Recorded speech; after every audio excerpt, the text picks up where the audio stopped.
تستعد جماهير نادي الزمالك لمواجهة جديدة في الدوري المصري، حيث يلتقي فريقهم بفريق فاركو في 9 مساء الثلاثاء المقبل.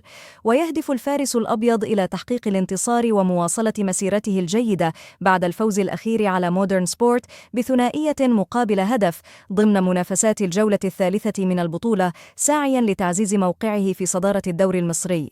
ويحتضن استاد هيئة قناة السويس بالإسماعيلية اللقاء المرتقب مع فاركو، والذي يعد من المباريات المهمة للفريق. ويتطلع الزمالك إلى مواصلة تقديم عروضه الجيدة والاستمرار في جمع النقاط بعد أن حقق بداية قوية، بينما يترقب عشاق الكرة المصرية هذه المباراة بشغف كبير.